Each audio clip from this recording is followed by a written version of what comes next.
Good morning, everyone. So today we are going to finally attempt to get our garden tilled in. We're trying to take out most of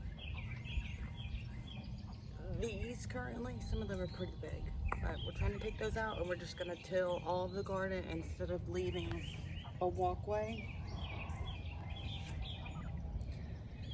And I think after that we're going to go ahead and put in my okra and tomatoes, and we'll probably go ahead and start planting our purple whole peas and a few other things. But maybe y'all can watch a little bit. Excuse me for how I sound. I woke up feeling like my throat was on fire and nothing's coming up, but I took some ibuprofen just to kind of ease it, and so far I've been okay. So let's get to it.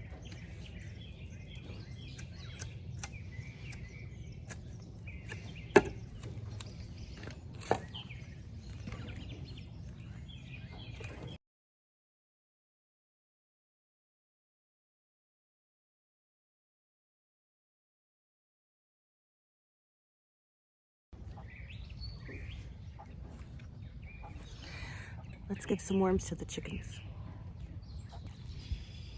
Y'all ready for this? Watch. Oh.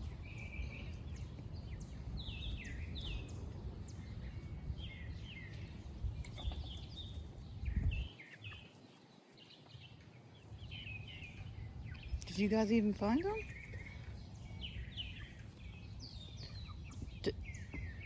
All right then. Are you lost? I'll get you some more. It's right there. Get it? It's right there. It's moving.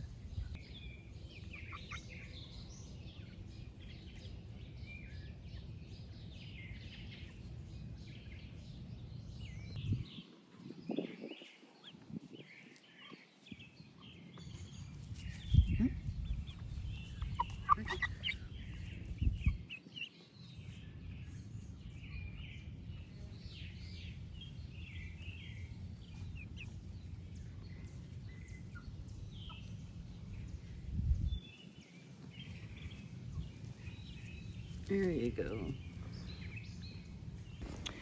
All right, so here y'all go. The garden is completely cleared out other than that and that. But this is actually how big our garden is. This. And then over here. I don't know if I need to take that out yet. But normally over there, we don't get as much sun. But everything is looking like a wreck. You can see all of our weeds, stickers, those wonderful things. But my husband's gonna get in here and till, and then we'll get multiple rakes and get all the dirt out. But I did want to show y'all one cool thing real quick. Y'all saw that I harvested my carrots, and while I was taking out the soaker hoses, you could see the line for it right there. That's where the soaker hose was. I ended up seeing some carrot leaves. Oh, like right here. I can see that. Ow. Oh my god, I hate stickers so much. But I wanted to pick it, and even if I don't... Oh, it's a little baby carrot. But I can give this to the rabbits, especially the ones that have babies. Allie has her 8 babies and Chloe has her 10 babies. So I might just end up giving this to Allie since she's the one that's milking all of the babies, all of her 8 babies. And Chloe has already had hers weaned, but we still have her with them. So I might just give this to Allie, and she really appreciates the treats and everything, especially the grass that I bring her. So I think I saw a few more. Only if stickers weren't here. And they like almost look pretty. It's kind of annoying though. But I see, do y'all see it right there? Let's go see if this is a bigger one. So a few carrots that I did pick here and there in the very beginning, I would go to pick them and then I would accidentally rip it, and the carrot would be left on the ground. I was just like, well, whatever. Oh, and this one's a baby too. Look, they're all cross-legged like that. So, oh, this is 2 of them. Okay. Come on. So I'm just gonna give this to Allie also. She'll appreciate those greens. And you guys, quails are very interesting birds. So when we bought them, and I feel like they're also really dirty, but all that white stuff you see, and look how they lay. That's so weird. But when we got the birds from the guy at the chicken swap, he said to get diatomaceous earth because they'll get in it and they'll fluff it up around their feathers and everything, and they'll clean themselves that way. So it helps keep the mites off and everything else. So we hadn't done it in the past 2 or 3 days, and we just ended up I just put this back in here whenever I moved this out, and now they're all covered and they almost look like little doves. Why do they like that? It's so weird to me. But right now my husband is working on the quail hutch, or quail pen, whatever you want to call it. So we'll end up having them in there most likely, if not tonight, then tomorrow. And it'll be off the ground. We ended up finding something that was ideal for my husband to make, which you can make almost anything. But he ended up finding a video off of YouTube. So that's what we're gonna do. And we're actually gonna end up we'll have our breeders. We plan on eventually incubating some quail eggs so that we can always swap out breeders, and then we can also have them for meat. So some of these might end up being meat eventually. I don't know. We'll see. You sleeping, Mama? Sorry. But here's Allie. With this. With these.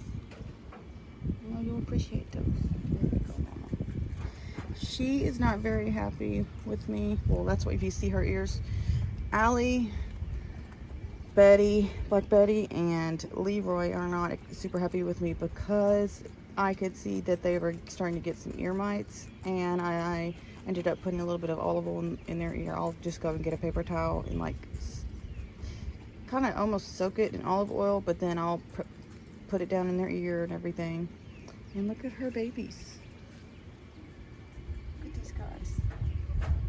Just remember the other day, it wasn't the other day, but not long ago, I showed y'all what they look like, and they were tiny. And that one is beautiful. My husband said we're gonna have to see, because Chloe's baby, she has one that looks just like that. So I don't know what we're gonna do. But I always joke with my husband that the white ones, they look like little bats, especially when they get to like jumping around. And then look at that tan one, or red one, just like Reggie, because Reggie's the dad. Look at Mama. Then here is Chloe and her babies. There she is, pretty lady. Gonna have to figure out, because her babies are probably about 4 or 5 weeks old, and we normally we'll try to sell them at 6 weeks old. And if we end up not selling them, this might be the time where we're gonna have to start actually processing them, because their pellets start to get pretty expensive, especially when she has 10 babies. So especially when you have 10 babies and the mama eats and the babies eat, it's a lot of feed. But I'm dirty, yeah. But it's about time for them to either we gotta try to sell them, because they're all weaned. Because we actually bred Chloe about 2 or 3 days ago with Reggie. So we're probably gonna either try to sell them, or the ideal for butchering them is about 10 to 12 weeks old, maybe even 8. But we actually haven't even processed any of our own rabbits. I told you about that because we ended up always selling them all, because the market around here, there's really not any. So we might end up actually having to process some of these. That's just, it might be kind of sad, but that's what we signed up for. We signed up to be able to raise our own animals and eventually eat them, because it's also healthier for us. We know where they're coming from. We know how they're taken care of, everything else. That's what I was telling Selena last night when she was talking about, oh, if we were to eat this or if we were to eat that. And she was kind of iffy about it, and I was like, well, Selena, you got to think about all those animals that like if you go to Kroger's or Berkshire's and you end up getting this chicken meat or this pig and whatever else, you have no idea what those animals actually look like. I said, how big our rabbit hutches is, how big our rabbit hutches are, they probably might have 20 full-size chicken in that one thing, and they're just all on top of each other. It's not ideal. So I told her, I said, at least for us, we know exactly where they're coming from. You know, they have good food. We feed them grass. We move them around on the rabbit tractor. We have extra kennels where we'll go and rotate them out of kennels so that they're always able to be on grass and everything and get fresh grass. Well, I'll tear grass. I think I've told you about that, how I'll go and just rip some grass and I'll bring it to them. And we just want them to be happy. I don't know if you guys will think this is funny, but majority of the time when I come out here, when the chicken's coop is open, because we open it in the morning, but we've actually been having to wait because we've been having problems with hawks, mainly one or two, and they're not directly like in our yard, they're in a neighbor's yard, and they just sit up there. So we just don't want anything to get them, so we try to monitor them a whole bunch. But they always come down here and they get right underneath. You saw that? You see that chicken right there laying on its side? Yeah, I think it's looking up at me now. Yeah. I don't know what it is that amazes me, how birds sleep and everything else. I don't know. But so every time they come out here, normally when they're like, because I read that they take naps during the day, kind of like us. Because I don't know if this is gonna sound ignorant, but ignorance, just something that you don't know. So now I know. That I asked my husband, I was like, can chickens see in the dark? But I asked him that, and then I Googled it because I really didn't know. I was like, well, can they? Because rabbits, they say they're nocturnal. So they generally they nap and sleep during the day. But sometimes they, just like you saw, that they'll be up and moving around and eating a little bit and drinking water. But with chickens, that's when I was like, well, can they see? And then I Googled it, and what I ended up reading, which I know you can't always believe everything on the internet, but that's what I read, that chickens, so many bugs, that chickens' sleep schedule is kind of just like humans, that since they are prey animals, which is odd though, because so are rabbits, but whatever.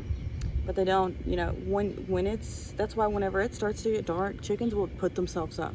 They'll put themselves up in the coop to nest. They know that's their safe place. And they take naps during the day, just like humans, but we don't get that luxury. And then at night, they sleep just like we do. I don't know if they really do like get up and whatever else, but they have their food and water in there. But I thought it was pretty interesting because I don't know why, for some reason, I was like, psh, they should be able to see in the dark. I don't know why, but so just now, y'all can see that most of the DT is out, but you can see how they'll get in there and they'll move their feathers around, and they'll end up getting a bunch of it like under their feathers, and it reaches their skin and it helps cool them down. And this guy, I was telling my husband that I'm pretty sure that's a rooster, because one of the other roosters, and it's a pretty one too, keeps like getting on him. And I know, and you can see the back of his head. My husband said, well, you must have not really like know much about birds. I was like, no, I don't. But he said that that's what they do. That's really all they can do is scratch and peck. So I was like, we're gonna have to figure out if we're gonna end up keeping this one or if we're gonna get rid of the mean one. But how he's building the quail hutch, they're gonna have plenty of room, and they're actually gonna be separated. So we'll just see what happens.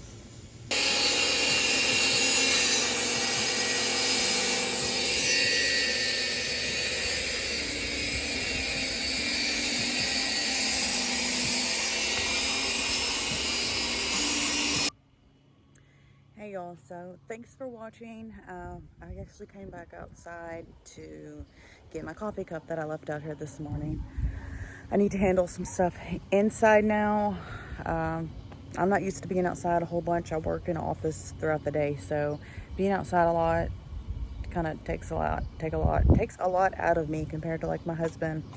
He's a little more accustomed to it, but I'm gonna go inside and I've been cooling down. I'm gonna make me some coffee again because I'm feeling super tired, but I need to put a lot of laundry away. You guys know how laundry is, it's super fun. So just want to say thanks for watching, and whenever the quail cage hutch whatever is done, I will take a video of it and show you guys. So y'all have a wonderful evening and a great rest of the day.